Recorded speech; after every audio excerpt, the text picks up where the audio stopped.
telecasted on our Facebook page. So if you are not able to join or disconnected, then students can view it on our Facebook page. The link is shared.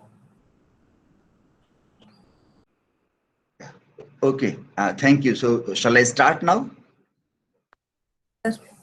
Yeah, okay. Thank you, Pooja Madam. It's a very interesting occasion on 23rd April, which is also celebrated as English Language Day. It is also celebrated as International Book and Copyright Day. And on this occasion, the college, Jamnagar DKV College, Government College, has organized this event and given us an interesting opportunity to talk about William Shakespeare. Yeah? As we all know that we are amidst a terrible situation nowadays. This is the second wave of corona pandemic is spreading like wildfire in India. Every day we are reading in the newspapers that so many people are dying, so many people are hospitalized, and also the sad stories of lot many people we are listening every day. So we are amidst a kind of a crisis which we have not seen in our lifetime. Unprecedented is what we call to such kind of health crisis because of corona pandemic that we are facing here. And nowadays, most of our minds are preoccupied with all these stories. Many of our family members, friends, relatives, neighbors might have suffered either the illness or death owing to corona crisis.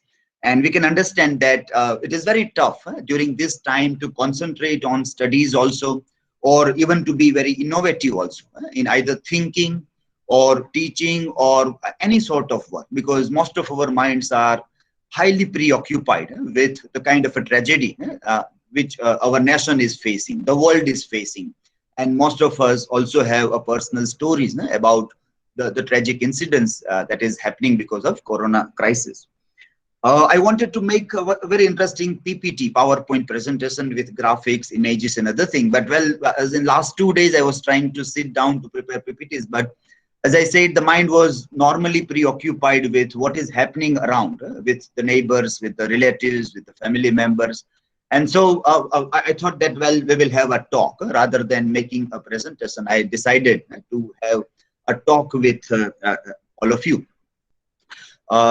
Normally, I don't like to just sit and face camera and talk. Either I use a glass board or something to talk or to present the thing. But this is a very, very curious time in which we are meeting here. Well, our topic of discussion today is cultural studies and retellings of Shakespearean tragedies. Whenever we talk about William Shakespeare, we have seen that there are lots of critiques of William Shakespeare, and not only in this post-colonial world, or not only in the countries which were colonized by the country to which William Shakespeare belongs to. Normally, writers do not belong to any country. Writers do not belong to any culture, to any religion, to any society.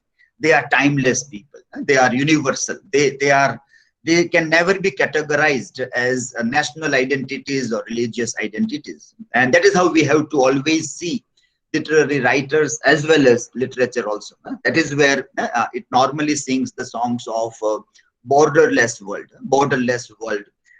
the world without boundaries, where there are no domestic walls in between humanities.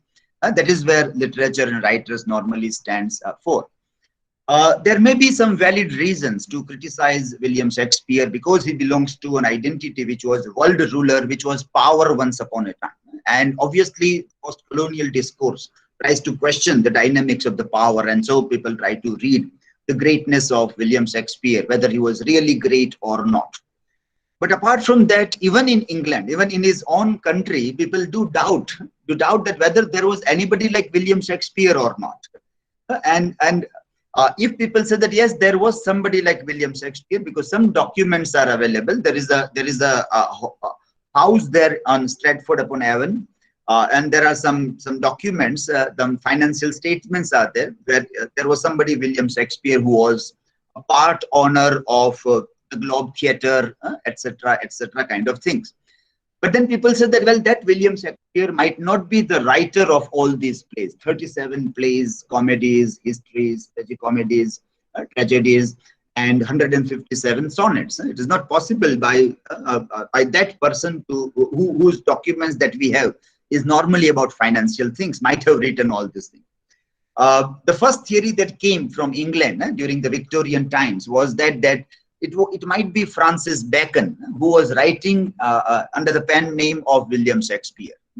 But then later on, people said it might be Earl of Oxford. It can be this person. It can be that person. Some even said that it be Elizabeth. Some said James the First, the ruler, were the writers. And very interesting conspiracy theories around the identity of William Shakespeare are there, very much alive even today, even in England also, even in England. So it's not only a post-colonial debate to criticize William Shakespeare, but even the English people have very interesting theories to say that there was these plays are not written by the person known as William Shakespeare.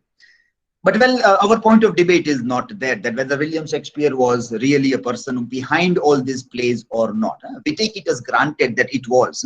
There is a very interesting film, Anonymous, Hollywood film, which also is based on the conspiracy theory about the identity of William Shakespeare. Well, William Shakespeare is his plays. If forget about the person, remember what T.S. Eliot wrote in his essay, famous essay, Tradition and Individual Talent. He said that honest criticism and sensitive appreciation should be directed not upon poetry but upon the poet. Not upon the poetry, not upon the not upon the poet. Not upon the poet, but upon the poetry. We are not supposed to ask what the poetry wants to say, what the poets want to say. We are supposed to ask what poetry wants to say.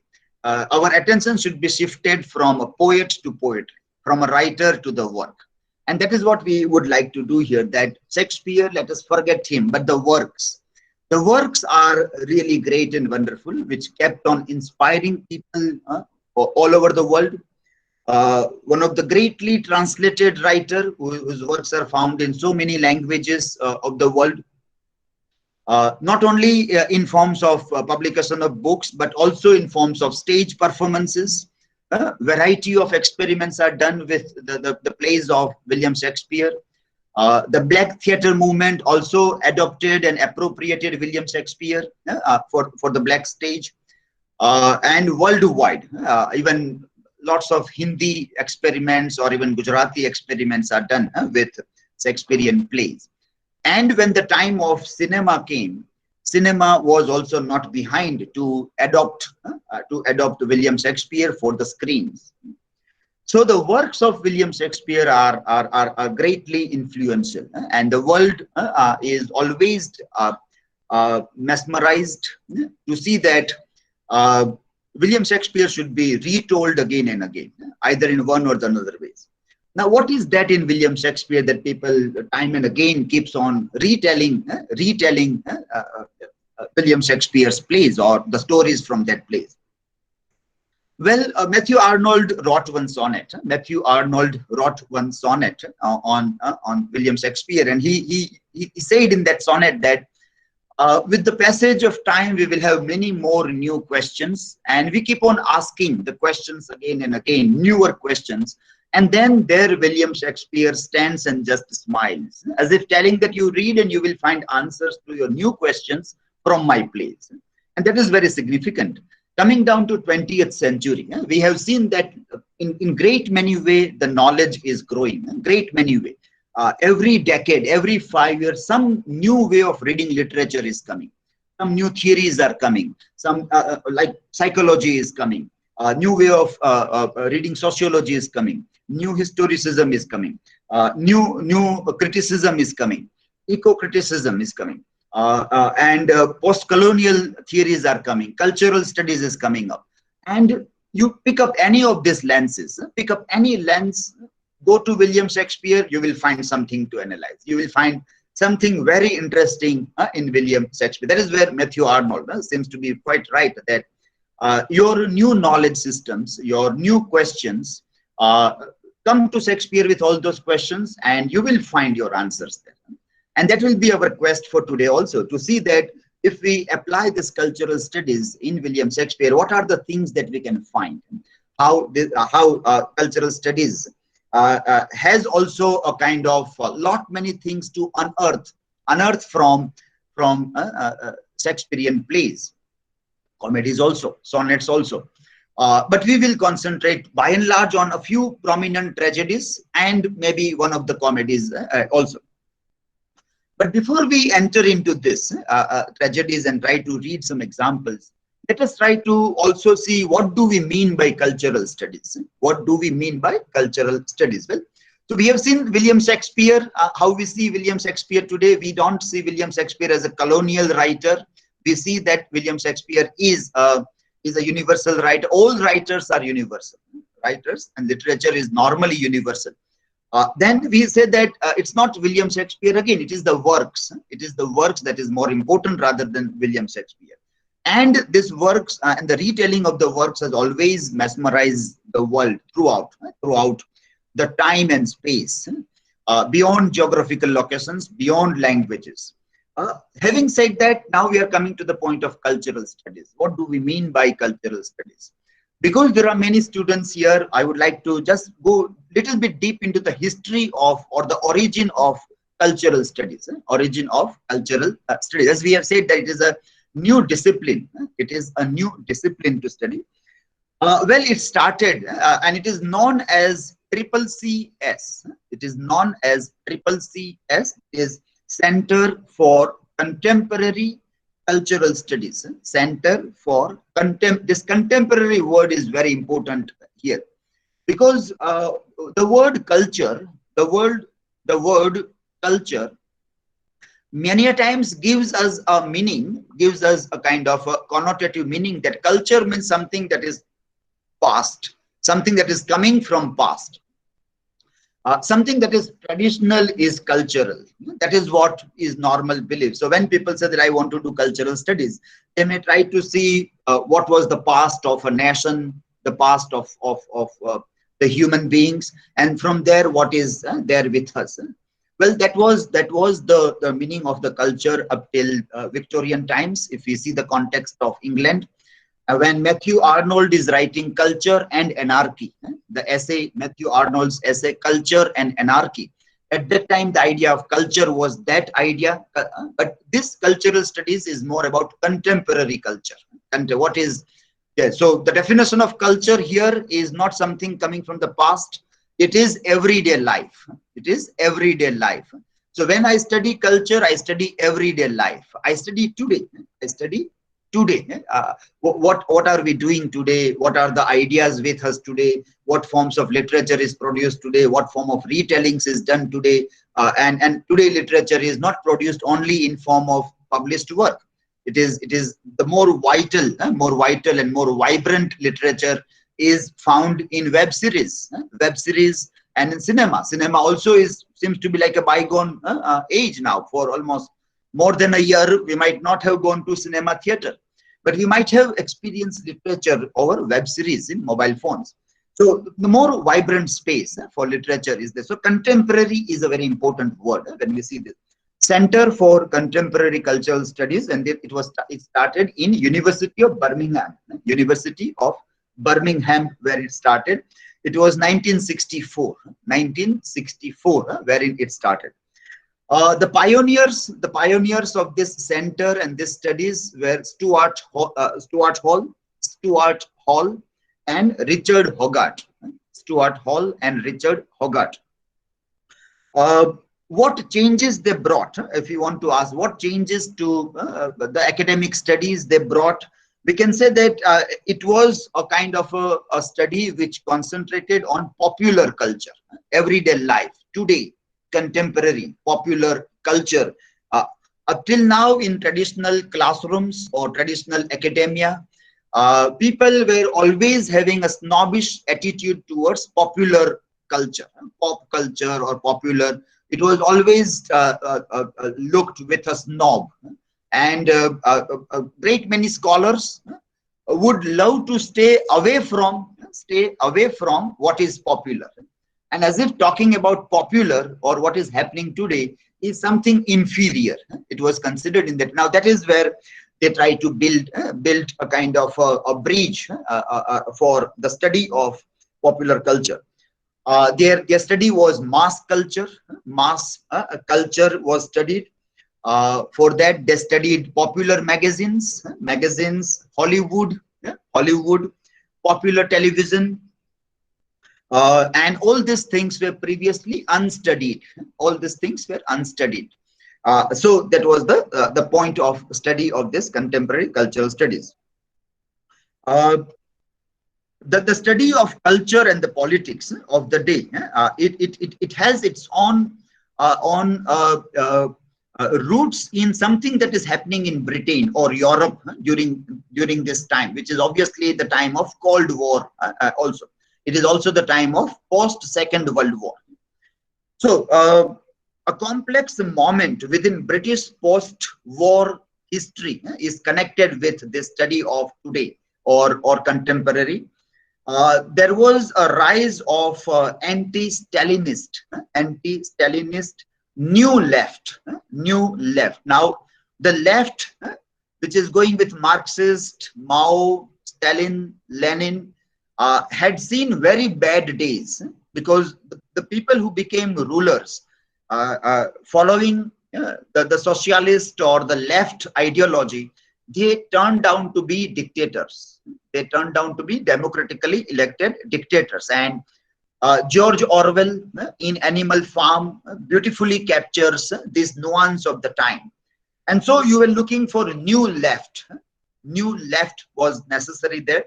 Then promotion of adult education after Second World War was growing in Britain. Americanization of British culture was happening a lot. Americanization of British culture, growth of mass communication, advertisements were growing, television was growing, radio was growing, mass communication modes. Well, today, if we look, today we are beyond all those things. Today, digital world has almost revolutionized the entire idea about mass communication. Growth of multicultural societies. Britain was becoming, like America, the hotspot of multicultural identities. People from the entire world were coming down to Britain. And then, along with all this thing, there is very interesting change coming in academia also. Academia, and that was the influence of semiotics and structuralism. So structuralism and then post-structuralism, semiotics, stylistics, the study of language in a different way, study of sign, signifier, signified, all those things were also growing. So that gave a kind of a boost to the reading, serious reading. I use the word serious reading of contemporary culture, the lived culture, the lived everyday life there. This cultural studies drew its influences from feminism, which we know was a political movement. Later on, it became a literary movement, but it was obviously a political movement where women were asking for legal rights for a variety of things and also voting rights for them. Then there was this Marxism was there, structuralism, post-structuralism. The works of people like Althusser, Gramsci, that played a very vital role.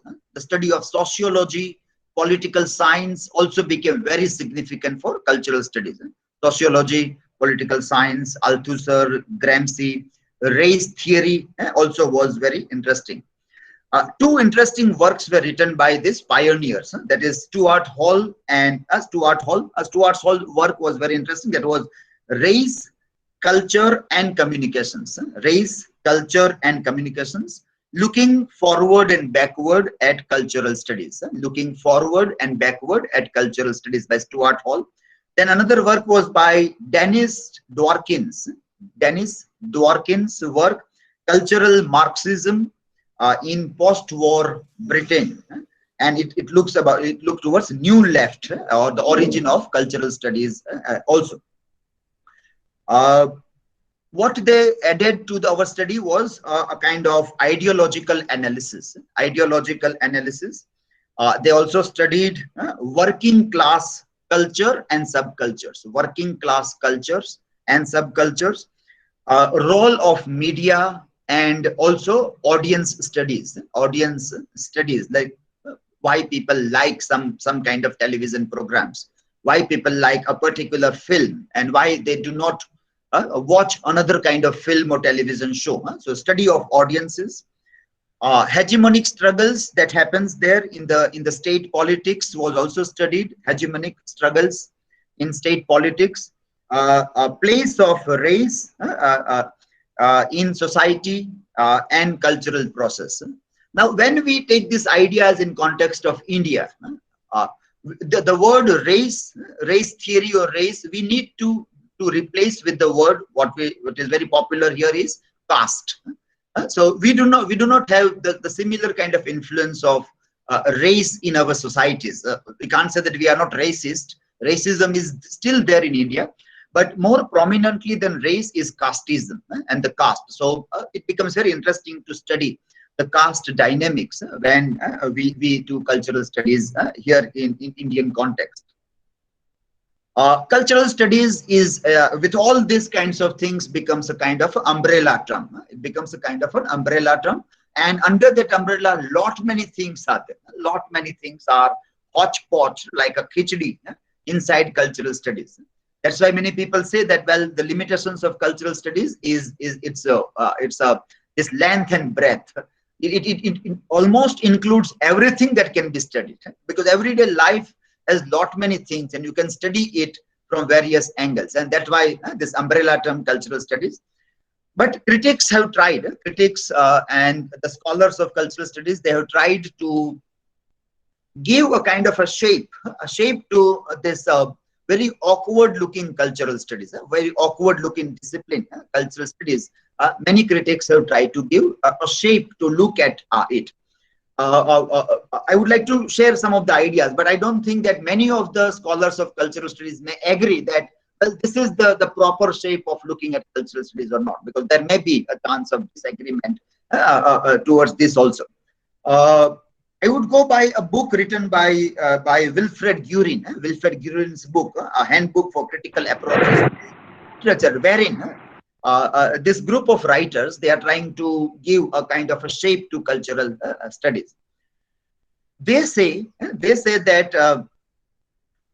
there are four goals of cultural studies. There are four goals of cultural studies. First one, cultural studies transcends the confines of particular discipline. Cultural studies transcends, confines the narrowness of particular discipline. Now, it means that a traditional teacher of literature would like to study literature for the sake of literature, would like to study literature only for literature and nothing else. Whereas in cultural studies, the study of literature will become highly multidisciplinary. There are a lot many things will come into the study of literature. Somewhere the history will come from, somewhere the psychology will come, sociology will come, political science will come, and lot many ideas will come in the study of literature. Many of the teachers of literature would not like to mix popular cinema, Hollywood, Bollywood, popular television serial with the study of the high literatures. In cultural studies classroom, time and again, the popular manifestation of literature in cinema, in television, web series will keep on coming, in that classroom. That is why it transcends the confines of a particular discipline. It becomes multidisciplinary. Second goal, cultural studies is politically engaged. It is politically engaged. Now, this is very problematic and very controversial part of cultural studies also. Now, when you are politically engaged, why it has to be politically engaged? Because it questions power. Cultural studies questions power, satta. It may be dharma satta, it can be raj satta, or any kind of power is normally under scanner, under the question. Now, that is why at many places cultural studies becomes very controversial, and people have to answer that why teach controversy to students, why teach controversies to students? That question also keeps on coming. Well, the critics of cultural studies have also given the answer to that, we are moving towards a multicultural societies, a global societies.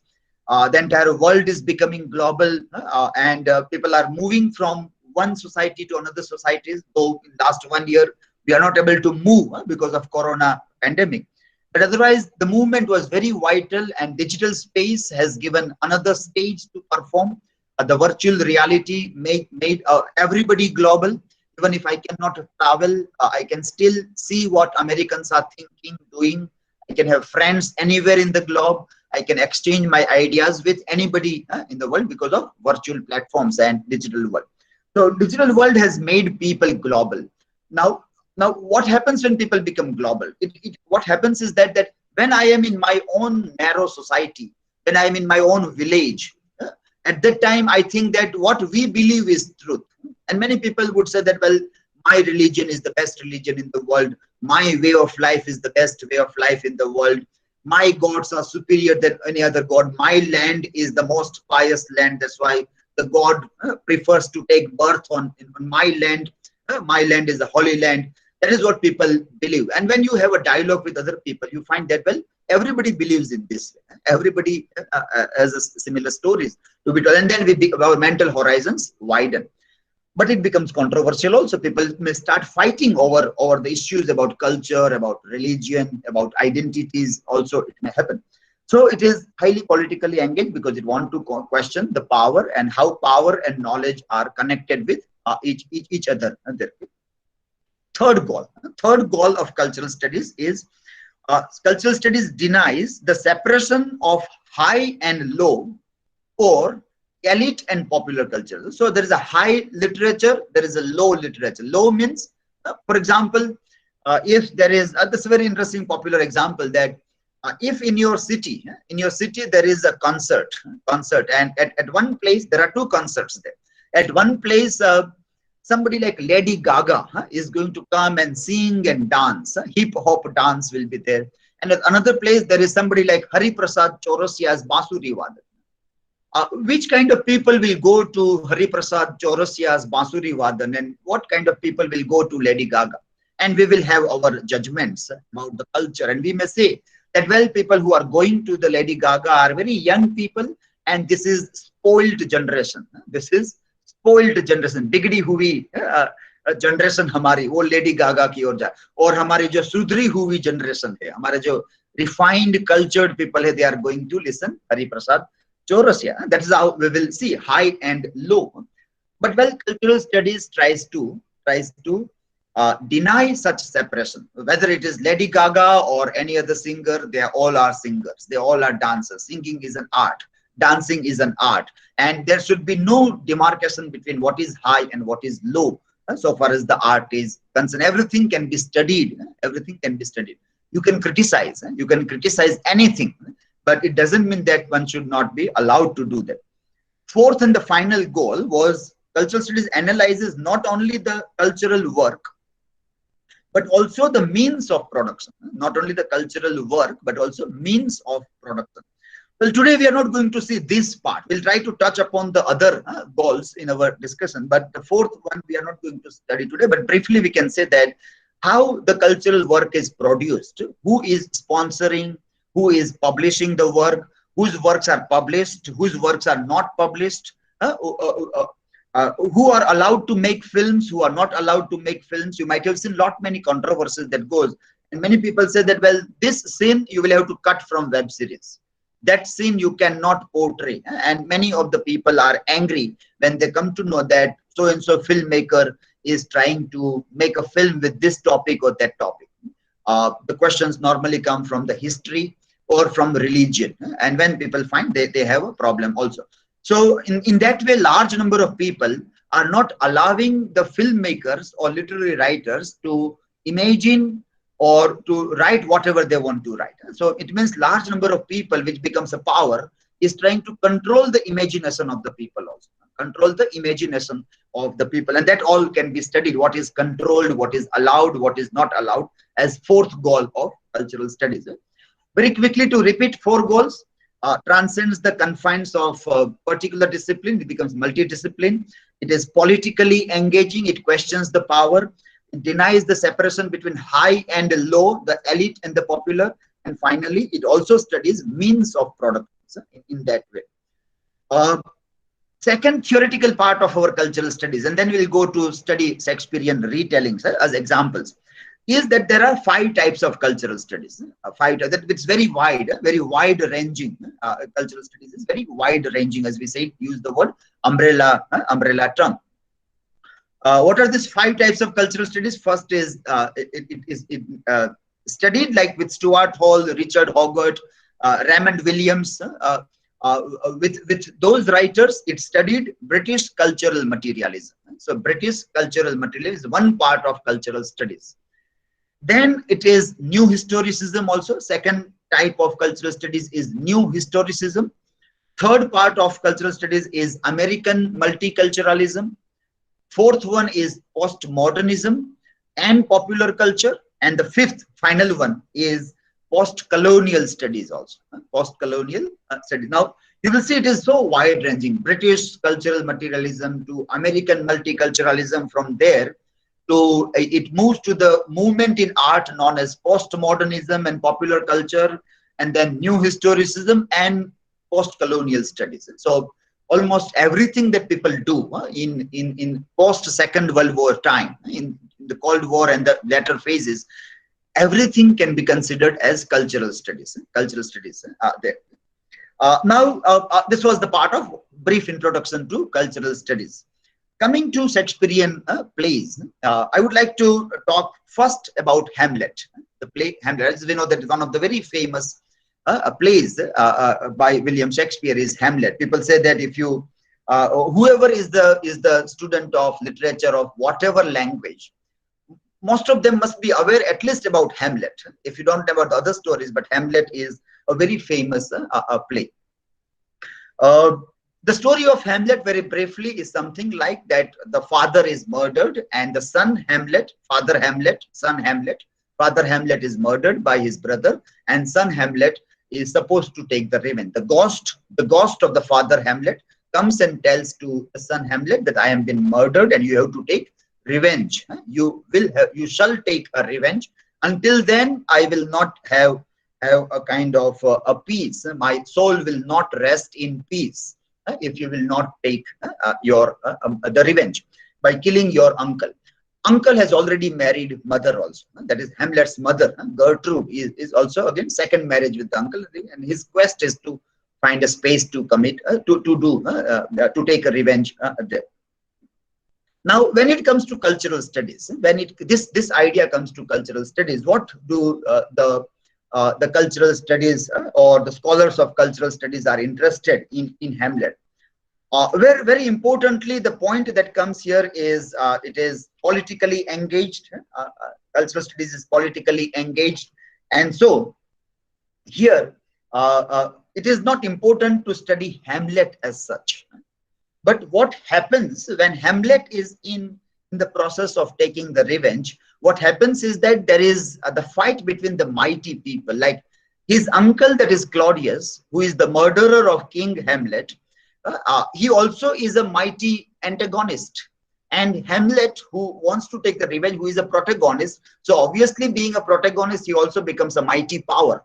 And then there is the conflict between these two mighty powers. One side Claudius, the other side Hamlet, the protagonist of our play. And when these mighty powers collide with each other, then they are trying to play a game of chess with each other.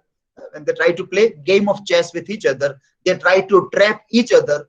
At that time, what happens to the minor characters? What happens to the marginalized characters? When the center is fighting, what happens to the marginalized? That becomes very interesting to study. So a very interesting retelling of Shakespearean Hamlet happened in 20th century as absurd theater. Absurd theater. And that play is written by Tom Stoppard. Tom Stoppard wrote this play known as Rosencrantz and Guildenstern Are Dead. The title of the play is Rosencrantz and Guildenstern Are Dead. This is one of the last sentences of the play written by William Shakespeare, Hamlet.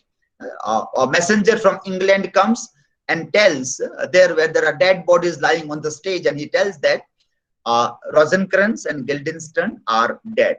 Tom Stoppard wrote an absurd play, picking up this minor character. They were friends of Hamlet. And Claudius also makes use of the friends, these two friends, to know what is going in the mind of Hamlet. And Hamlet wanted them to be their ploy rather than the ploy of his enemy. And so it was a trick done by Hamlet, and both of them were killed. As the plot of the Hamlet moves on in the story, Claudius sends Hamlet to England with a note to the king of Hamlet that this person who is coming with the message should be killed without asking any question, should be immediately killed. While he was going, the pirates attacked the ship, and Hamlet got a chance to read that note, and he returned back to Denmark and sent Rosencrantz and Guildenstern to England with the note, with the note, and Rosencrantz and Guildenstern were killed. Now you can say that it is Hamlet who is killing, or who also becomes an agency in killing Rosencrantz and Guildenstern death. But we do not see Hamlet as a cruel prince or a cruel protagonist or a villainy. Any kind of villainy is lying in Hamlet, we do not see.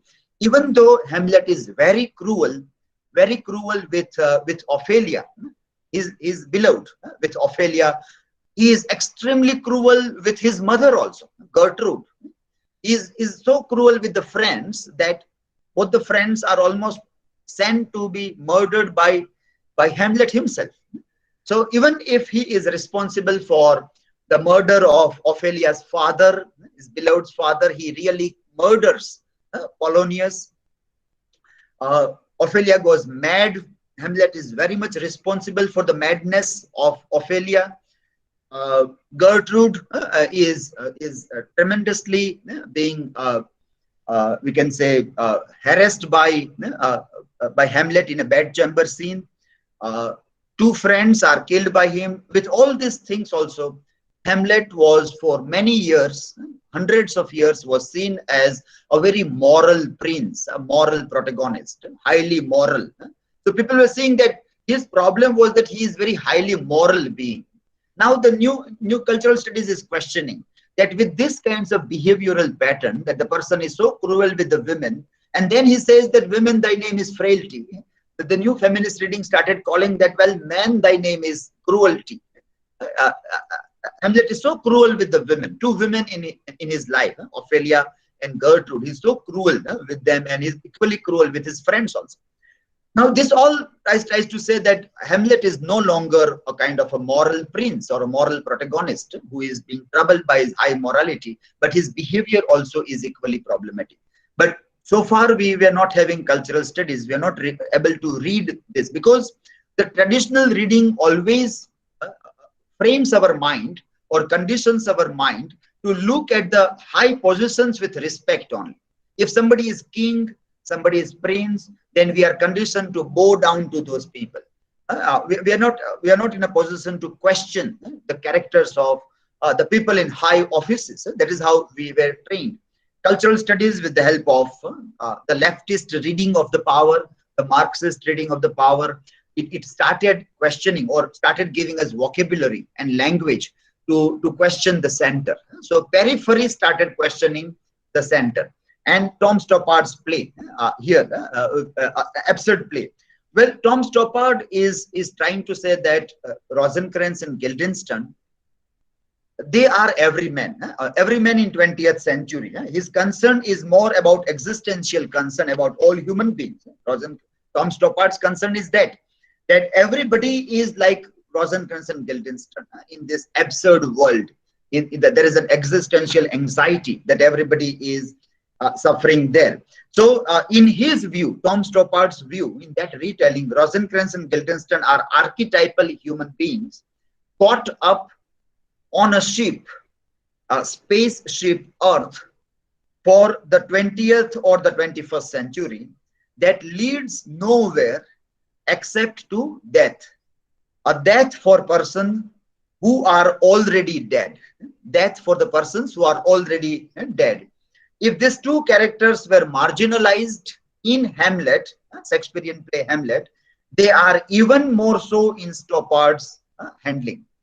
If Shakespeare marginalized the powerless in his own version of Rosencrantz and Guildenstern, Stoppard has marginalized us all in an era when, in the eyes of some, all of us, in the eyes of some powerful people, all of us are caught up in forces beyond our control. We all are caught up in forces beyond our control. Well, you can obviously visualize the kind of a condition that people are suffering in hospitals today. Lack of oxygen, or struggling for getting oxygen, struggling for remdesivir kind of injections, or being vaccinated in different forms.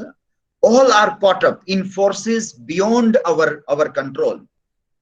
In other words, a cultural and historical view that was Shakespeare's is radically reworked to reflect a cultural and philosophical view of another time. That is our time. That is 20th century time. That is 21st century time. That is Corona time as well. That is pandemic time as well. Whenever you look at the history of pandemic, if you go back 100 years in 1918, when the Spanish flu was raging for 4 or 5 years and crores of people die, or you go back into 17th century when a great plague affected London, or any of those histories of plague, if you see, every time you find the same story, the same predicament of the human beings there.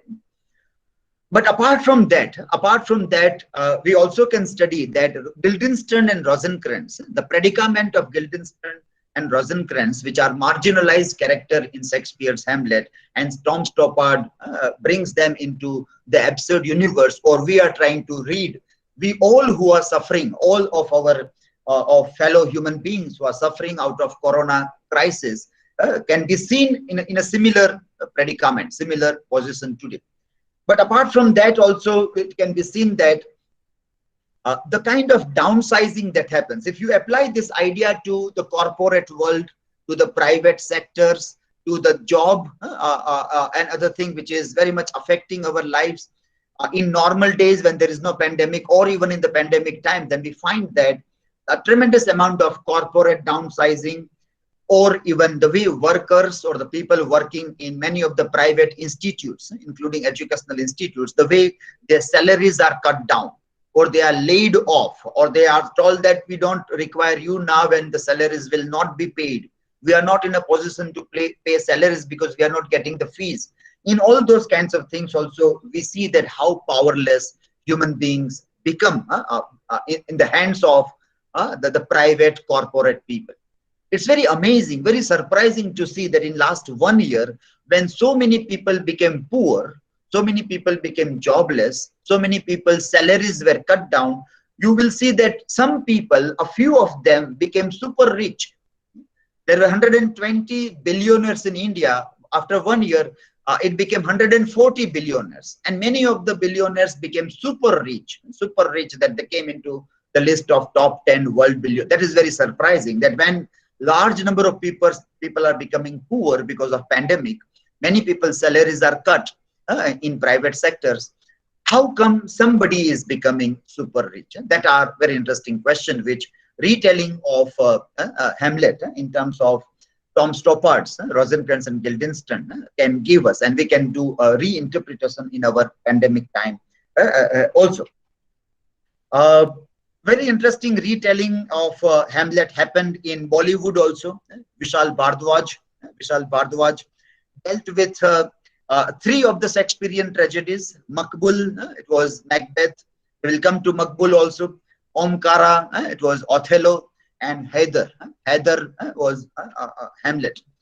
And a very challenging task Vishal Bhardwaj is taking. And it became highly controversial because Heather was situated, like Hamlet is becoming a Muslim hero here, as Heather, and he is a Kashmiri Muslim. Kashmiri, we know the Kashmir is obviously a bone of contention in India. And anytime when you take a stand on Kashmir, it is bound to be controversial, and Vishal Bhardwaj's Haider also is a very highly controversial take on the retelling of Hamlet in Indian context.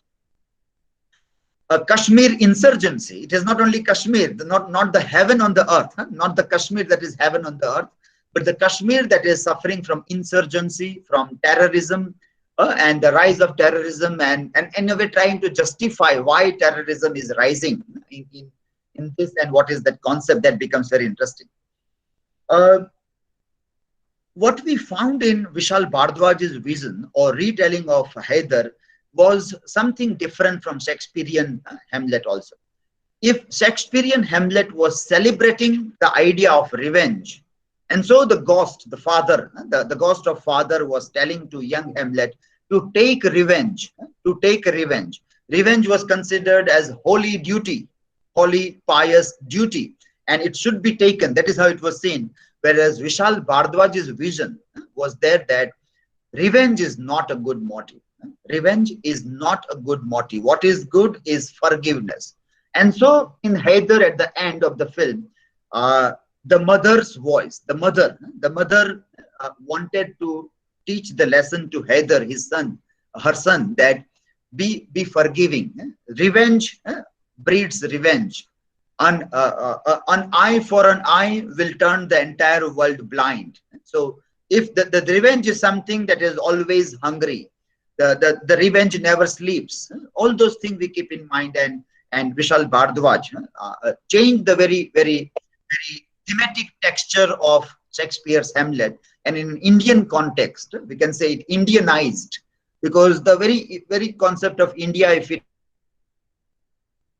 from Buddhism, from Jainism, from Sanatan Dharma, from Ved Upanishad, the idea is about forgiving. That is very interesting or important thing that is trying to bring in here also.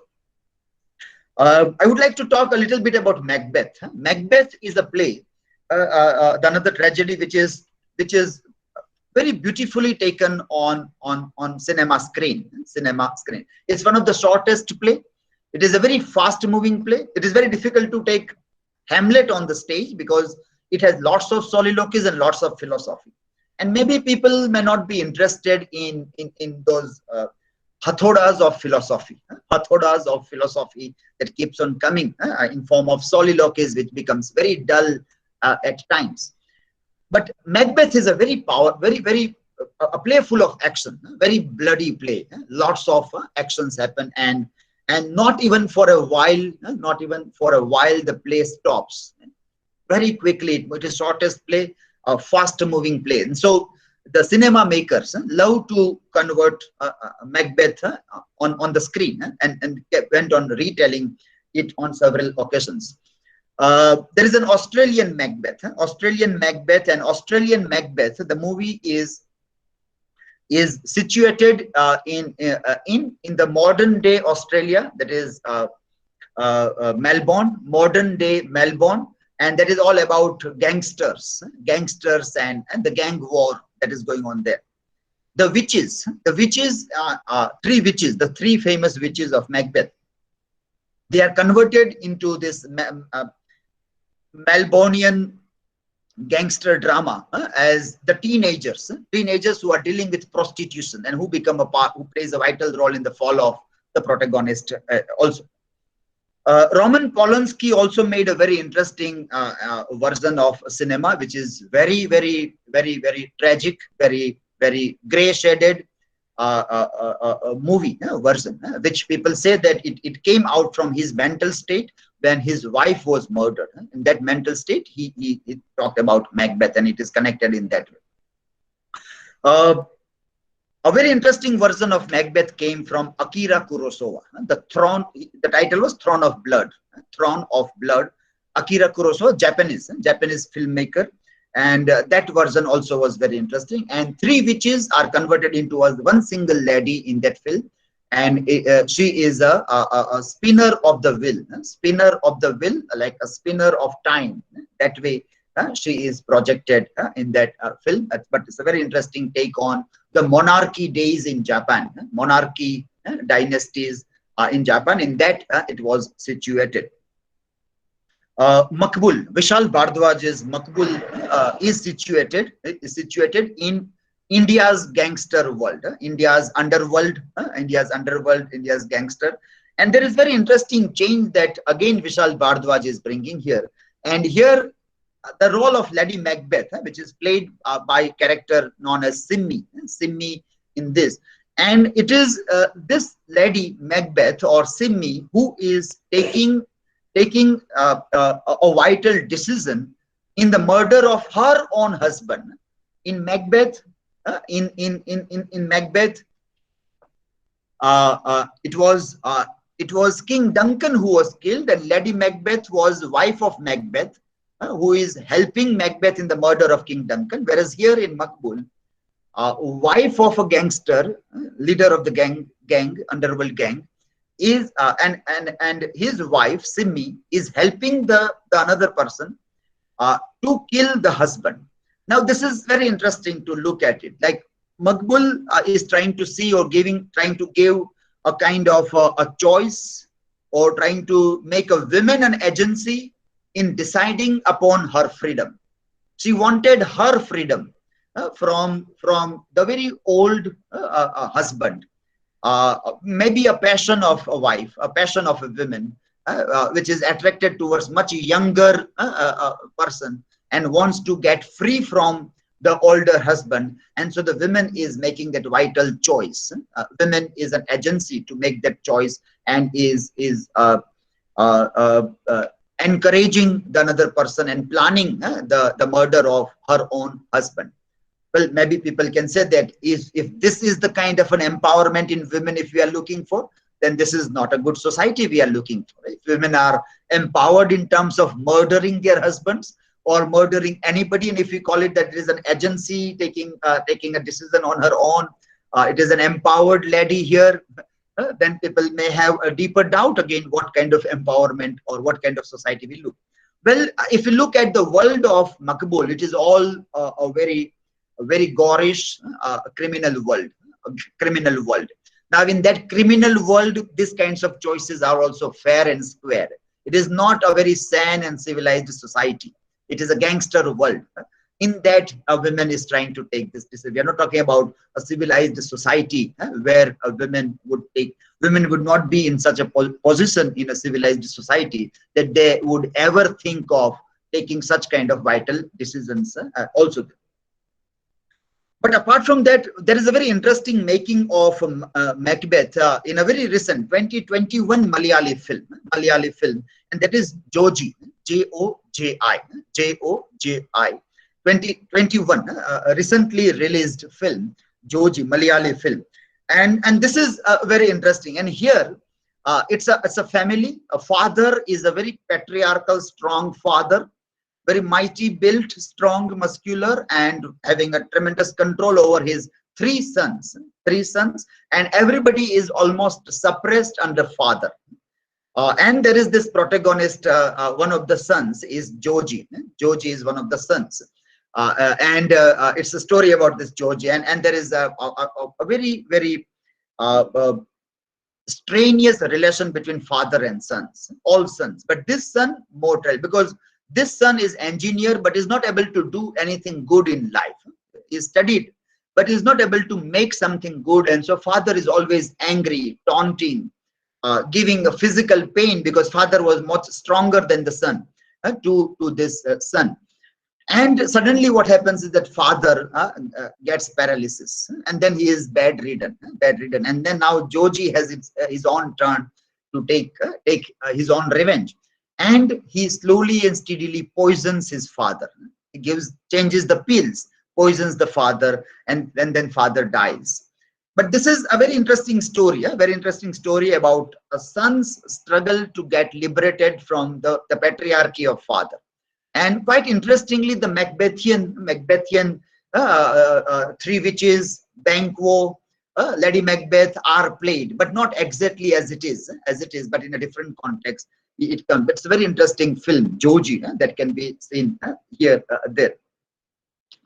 In Makbul, I missed out one interesting point to study the culture there, and that was that three witches, instead of three witches in Makbul, in Vishal Bhardwaj's Makbul, there are police constables. So police as a system is becoming a part of witches.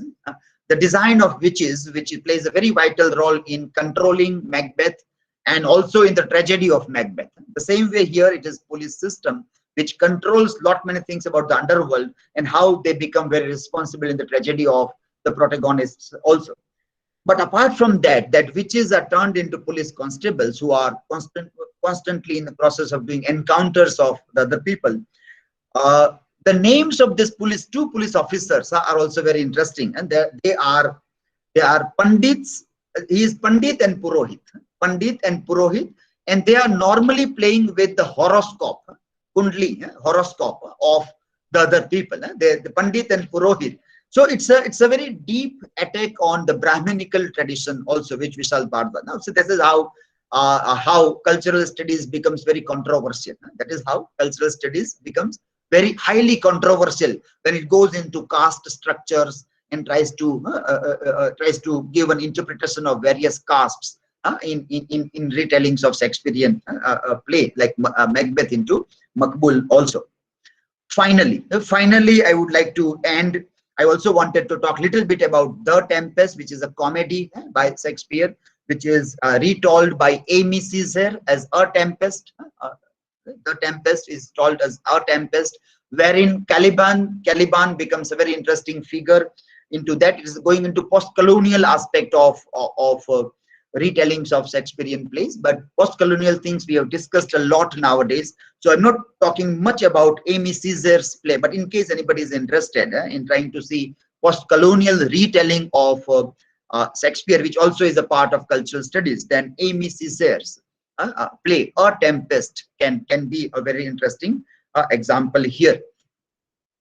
Finally, I would like to see that in America during Donald Trump government, when Donald Trump was president of America, there came very interesting readings, not retellings in form of creative writing, but new readings of plays like Julius Caesar and Othello.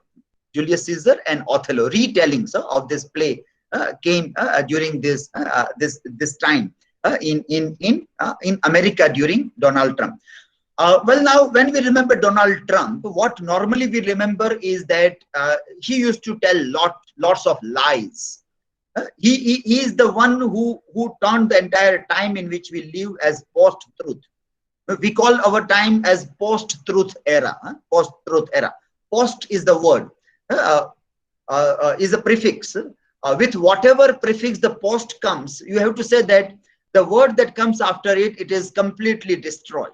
Completely destroyed. Nikandan nikal dena. This is cheez ka pura nikandan nikal dena. That is called post thing. So when you say postmodernism, the very idea of modernism is destroyed in postmodernity. When you say post-structuralism, the very idea of structuralism is being destroyed in post-structuralism.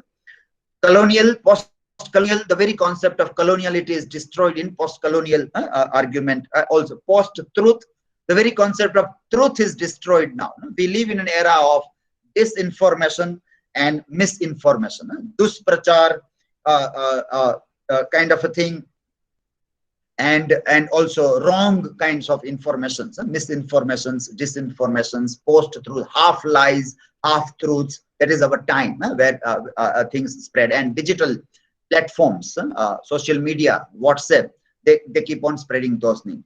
And those who believe in those stories, those who believe in these half-truths in this time, they are popularly known as the graduates of WhatsApp University. They are known as the graduates, the scholars of WhatsApp University.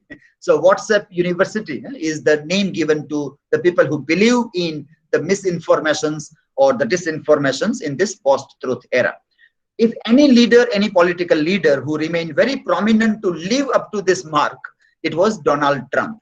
So in America, there were many websites which were every day telling that how many lies are spoken by Donald Trump today through his tweets, through his Facebook posts, through his interviews and everything. So many websites. Today we know that when now he is not a president of America, all his accounts are blocked. Twitter blocked Donald Trump, Facebook also blocked, YouTube, all the social media platforms blocked Donald Trump because he was constantly constantly posting lies after lies, lies after lies. He was constantly posting. So all social media platforms has blocked Donald Trump, who is now not the president. During that time, not many people read this. So Iago from Othello became a very important figure. A very famous sentence: "I am not what I am.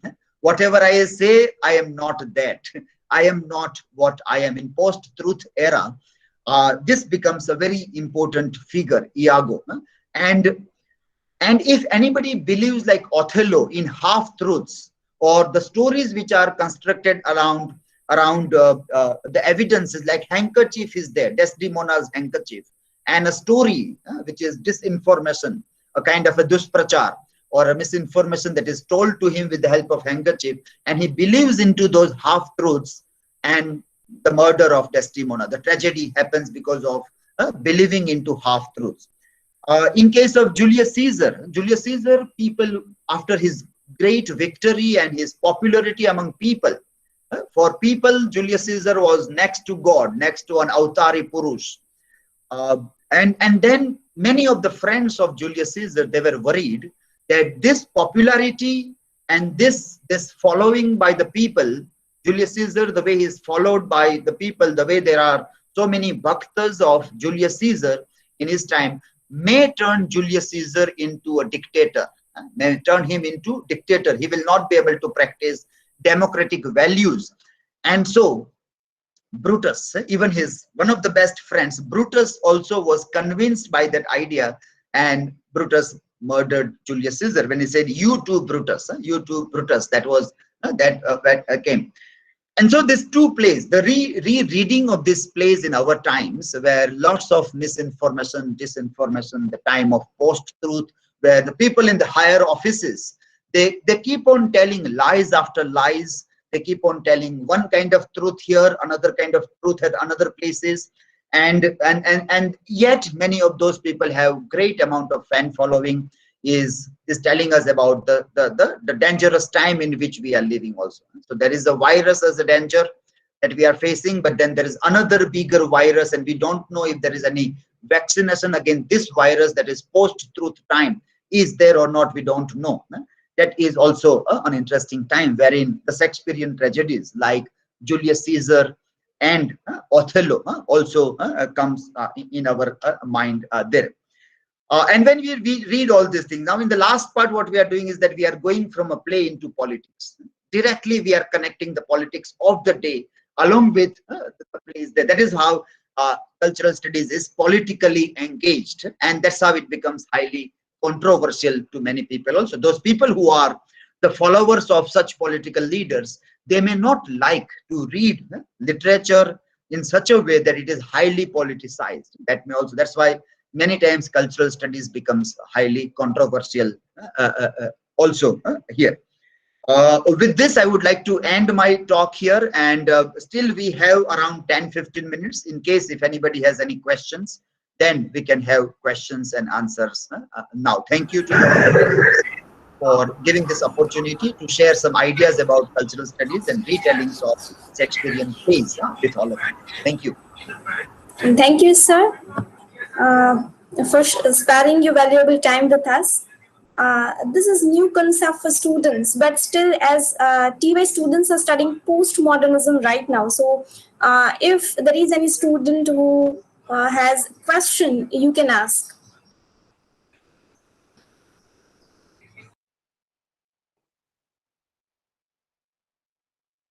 I will go through the chat also in case if you want to put any question in the chat, then also I would be love to answer it.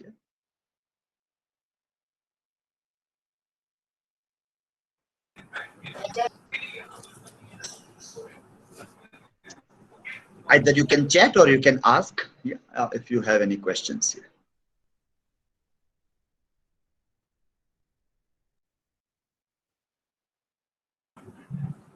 It feels nostalgic because we have also studied this when this cultural studies was in our syllabus. So we have already done this retellings of Hamlet.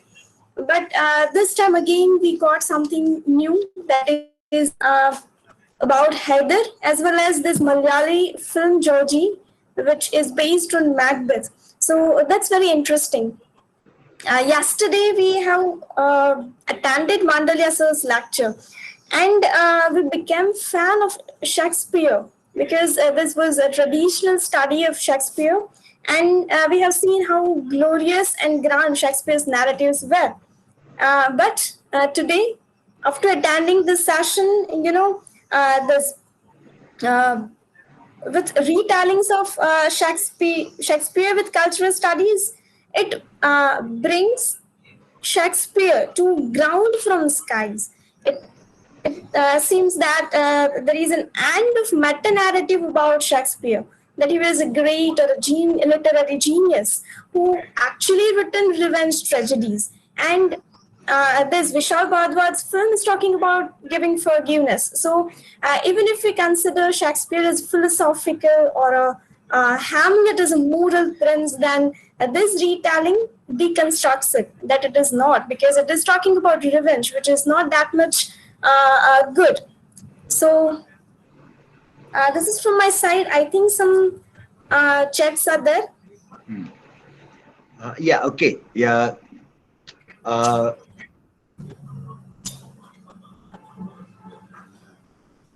One is, are drama being losing importance due to movies being popularized? Yeah, of course it is. Yeah, it is losing because, again, we have to live with the time. No? Everybody will have to live with the time. That is very important, and the time will always keep on changing. So literary forms will also keep on changing. There was also a time where novels were more popular than even drama. Novels were also very popular once upon a time. When there were no novels, drama were popular. Dramas were popular in the days. And so even if today Aristotle or Bharat Muni might be alive today, they might be watching carefully web series or cinema, and they would be writing about what is happening there, because literature, expression of literature will always find a space with new technologies, new time, and that is what it has to do. We have to remain relevant with our time also. So it is true that happens. Drama is facing a tremendous challenges, and it is like, if I am a dramatist, and I obviously will get more money in cinema, more popularity, more reach out also. Even if I don't care for money and fame, even if I said that I'm not for money, not for fame, but then I can reach out to larger number of people. Why we write literature? To reach out to people, so that many more people can be influenced by the work of art. And cinema or web series, if you say visual form of drama, also is a visual form. So this new visual form obviously has a greater reach there. That was that was one question. Jai Nandini was asking that. Bhumika is asking about Australian Macbeth. It may become a bit longer question answer also. But it is situated in this gangster, which is why it becomes very important. And when we study culture, we find that, well, all countries have a kind of underworld. All countries have their underworld, and the filmmakers are not always supposed to speak about the beauties of their countries. They have to go down into the dark alleys of their societies, their cultures, and tell the story about those people also there. So that is something interesting about Australian Macbeth. Premji Parmar says about Hindi literature is not included. Well, it is also included. It is not that it is not included. Today we were supposed to talk about this, but still Vishal Bhardwaj's films are Hindi films. So we have talked a lot about Hindi literature also. Makbul, Haider, they all are Hindi literature. It's a work of Hindi, and it's very, very, very strongly influencing our lives today. So the power of Hindi language and literature in forms of television and cinema is tremendous. If our Indian literature, Indian culture is crossing the boundaries and moving towards even China or to the Western world, it is our Hindi cinema. It is the Bollywood which is playing a vital role. So there is no need to look at an idea that Hindi literature is dying. No, it is flourishing in form of cinema. Only thing is that we have to see whether cinema is our literature or not. Uh, Women, what is your take on the fact that women were subjected as a weaker section in Shakespeare? Well, obviously it was because that was a different time. It was Shakespeare was living in a time where it was just coming out from dark ages. Dark ages were obviously dark for women. Dark ages means when religion controls the social life. When the entire social life is controlled by religion, it is termed as dark ages, medieval times. And when the new education came, the Renaissance, people reawakened from the dark ages. So Christopher Marlowe, Shakespeare, they are the first generation writer of Renaissance. They are awakening from the dark ages. And dark ages, whenever the religion controls the society, the life for women is terrible. Life for women is terrible in dark ages, which is controlled by religion. And if women understands that, they will always be looking towards religion in a very critical way also. I'm recommending many of the students nowadays that you watch web series by Margaret Atwood. Margaret Atwood, Canadian writer, and her novel Handmaid's Tale was published in 1985. Now the fourth season of the web series of Handmaid's Tale is going to start. I think it might have started also for it. Fourth season. But if you watch that, then you understand that not only in the Shakespearean time, but even today, and if in 21st century also, the way the right-wing politics is coming into power and taking control, and they are very much high on religiosity of life. They are bringing religion and politics very near. They are trying to turn the societies which is governed by the religious dictum. If that happens, what can be the life after 30-40 years? That is visualized by Margaret Atwood, that the life for a woman will be a very terrible life. It was obviously a very terrible life for women.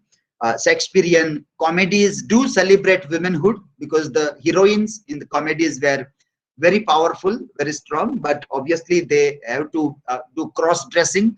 They have to come as a male also. They were not allowed to even perform on the stage, as women were not allowed to perform on the stage. These are the realities of how patriarchy controlled the women behind the Lakshman Rekhas, behind various kinds of Lakshman Rekhas. Should we include, this is Mayank asking, include movie studies based on drama at UG level to create more interesting? Yeah, of course you should. My take on the movies is normally that every Friday, the arts students, any language, Hindi, Gujarati, Sanskrit, English, they should have their class in cinema theater. They should have their class in cinema theater. Whatever is the cost of the ticket should be taken in the fees. And on Friday, when the new films are released, sorry, my leg is aching a little bit here.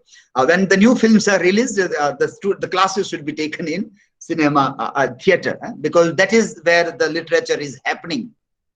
Space for today's literature is cinema. Obviously now it is web series because of pandemic time. Same play as the movie version. This is Pooja is asking this. Same play as movie version of it. Mostly the focus is on the cinema. So how far justify the actual drama study? Is a part of the retelling. Yeah, of course it is retelling a part. And when it is a part in your syllabus, when it is a play, students should first be introduced to the play only, and at the end only cinema should become a part, because it is obviously a translation. When from book to the screen, it is a translation that is happening. So first priority should always be the textual reading, and then to support or whatever gap is found, whatever way the gap is found in our reading, that should be supported with the watching of the cinema. But there will be lot many gaps. There will be lot many gaps because the English literature that we study is rooted in different culture, different religion, different geography, different time and space. So if I am teaching Gujarati literature or Hindi literature, I may not face the similar kind of problem that a teacher of English literature will face, or even students will face. Gujarati literature will be rooted in Gujarat only. So you can take people to watch historical places, which is coming in the literature, or normally it is a part, geography is a part, seasons coming in literature are part, whereas in English literature, seasons are not part of our lived experience. Summer is an example. For them, summer is the beautiful season. For us, summer is the worst season. For us, winter is the best, or rainy season is the best. We have romantic songs about rainy season. Peacock singing in the rainy season is the symbol. Whereas in the West, summer is the season of romance there. So for that purpose also, films or visual representation in form of images, paintings, or cinema is very much necessary in the classroom of English literature. Japanese movie again will be a bit longer talk if we talk on that. It's a very interesting film, Akira Kurosawa's Throne of Blood. Lots of things can be said about that, and many people have said many things about that version of that film also, but it will be a bit longer if I will speak on that. Yeah. What are your opinion on looking older literature with a modern perspective? For example, Juliet was 13 years old in the play when Romeo was implied to be much older. Yeah, obviously this is happening a lot. Child marriages were considered very common once upon a time. At that way, today we have changed, and today the child marriage or the age of marriage or the relation between man and woman is considered beyond 18 is the marker that we are putting as the adulthood. So obviously this all things becomes very interesting to study the culture of the time. What kind of culture was there? What were the prevailing standards of things are accepted? What kind of everyday life was lived then? How we have moved away from that? We have refined many of the things that was there in the past days. So all those things can be studied when we study literature in this way. So always we should have a contemporary perspective whenever we read any literature from the past. Always we should read with today's insight. We have to question the literature with whatever insights we have today about looking at the world. That's why today's study of psychology, today's study of science, space, today's study of space, today's study of society, political science, everything is very, very important in today's time. We live in democracy. We don't live in monarchy now. These all literatures are the product of monarchy. So we have to question with the perspective of democracy also today. And we always have to believe that democracy is a better form of life than monarchy. In monarchy, it is always mera vachan hi mera shasan hai, as the queen of Mahismati would like to say in Bahubali. So it should not be there. It is people. It is people. It is a large number of people. It is minorities. It is downtrodden. It is poor people. You see in today's pandemic also that who suffers most? Poor people suffers most. Who will die in large number? Poor people will die in large number. So democracy is for taking care of all this thing. It is not taking care of rajas or super rich people. So today's perspective, modern perspective is very much necessary. People should have a deep political sense, not only common sense, not only historical sense, but political sense in reading today and also today's, when we read past literature with today's insight is very much necessary to be done there. Today's time, do you think he would have achieved such a fame? Do you think Shakespeare's time played right? Well, I think if Shakespeare might be today, he would be today. If today, that is in this pandemic time, if he might be today, he might be making web series today. He might be making web series. Yesterday, he might be making movies. Because the documents we have about Shakespeare, he was much worried about financial things. His father was very poor. So the people who come from poverty, they want to become rich. There is always a deep desire to become rich. So he was a businessman also. He was a part owner of Globe Theatre. And he was writing popular plays because that's where you can earn money. You can earn money. He was not interested in making a name in the history that let the people of the bygone ages remember me, like Ben Jonson perhaps was doing during his time. He wanted to earn money. That is what we have found from many of the documents which we have about William Shakespeare. So today, Shakespeare will never write a play. He will say that, well, there is no money in play. There is money in cinema. There is money in this. So he would be making film or writing for cinema or television today. A very interesting questions. Yeah. What do you see about King Lear's accepting post-truth in terms of expressing love by history? Well, interesting. Yeah, it is. The post-truth can be applied to King Lear also. The important aspect of post-truth is that when we believe into truth emotionally, when there is an emotion rather than hard facts, hard evidence, when I am emotionally driven towards believing into something, then it becomes post-truth. So whenever anybody is taking an emotional decision or believing into some kinds of truths on the aspects of emotionality, everything is post-truth. So King Lear is one of the best examples to be revisited with the idea of post-truth. Yeah, anti-Semitic also, obviously. The Jews obviously were in the Christian mind. The Jews were being seen in that way. Shylock is the best example to be seen. A pound of flesh is asking for. Lots of reading are done about this way of reading. Most of the Christian mind is anti-Jew, in one or the another way also. That's why lots of discourse was necessary in those days to speak in favorable way about the minorities. Jewish identities were minorities, and so there are lots of things. We know Second World War is all about erasing the Jewish people. And then when people were trying to look second coming, the second coming is Hitler is the second coming, who is taking the revenge of the murder of Jesus Christ, who also was Jew, but he was killed by the Jews and he became a Christian god. He became son of the god for the Christians. And so Christian religion also is very deeply rooted in a religious animosity between Christianity and Jewish identity also. And world has seen that how to come out from the Jewish or anti-Semitic idea also. The last one is the deeper teaching of religion would lead to more people becoming atheists. Julia Sweeney has a great performance about is telling letting go of God, in which she explains how studying the Bible made her realize Christianity is actually quite cruel. Most of the readings of the religion, when we do very deeply, we will find many cruelty being exercised by those religious practices. Worldwide, it is not only Christianity, but most of the religion will have those things. It is true. Now, for example, I would say that post-structuralists would like to question the origin of the origin.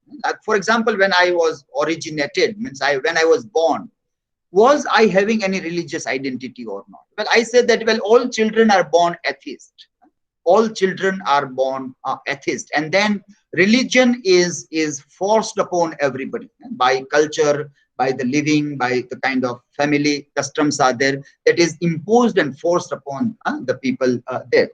Many a time people say that, well, up till 18 years, when the child becomes an adult, there should be no imposition of religion on children, and after 18 years let them decide whether they want to be religious, whatever religion they want, or whether they want to live without a religion. That choice should be given to the human beings, but we are not able to be mature enough to reach at that stage.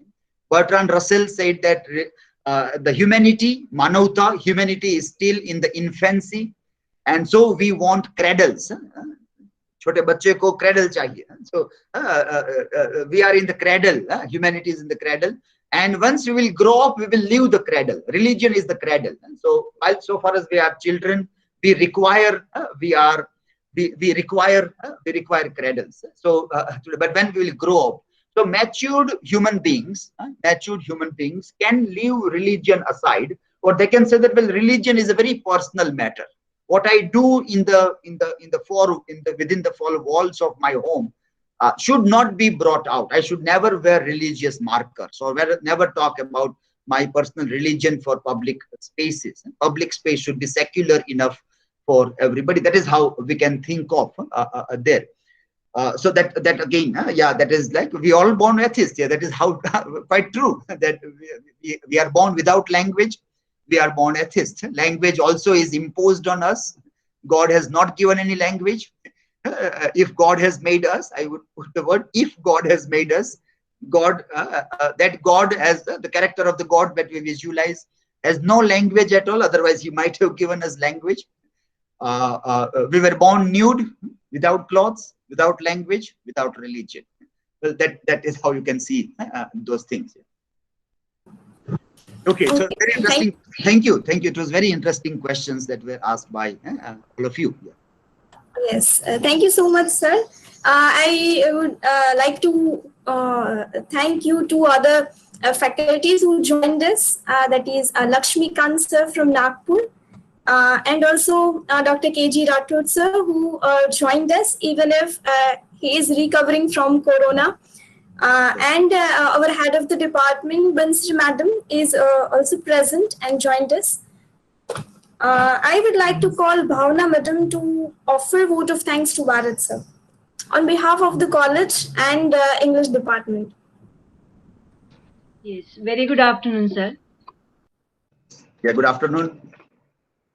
Yes, sir. I'm Bhavna Gadwi, and on behalf of my all college team, I wish to express my sincere gratitude for your precious lecture. Actually, we have learned a lot in this lecture. We have learned how can we associate drama, cinema, and literature. Actually, literature is mirror to society, and we have seen all these things in a very fruitful manner in your lecture. So thank you very much, sir. And we know, sir, Dilip sir is an epitome of knowledge, of dedication, and of innovation. So we have experienced all the things in your lecture.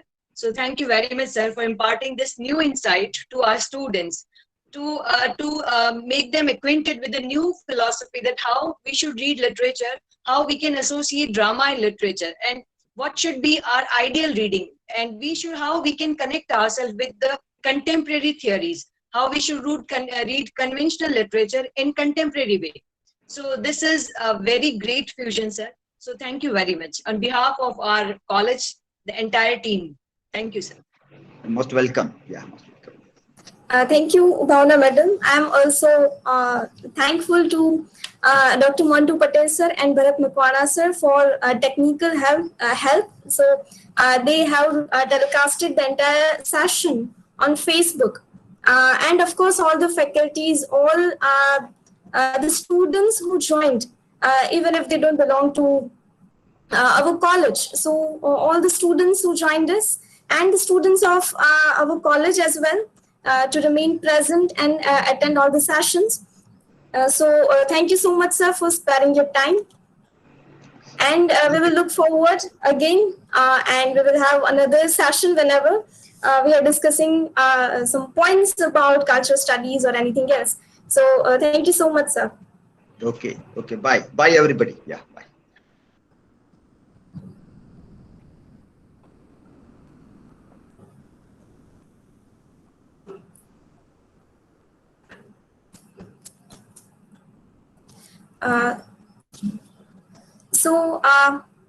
Here we are ending the session. We are looking forward you to remain present in the concluding session as well.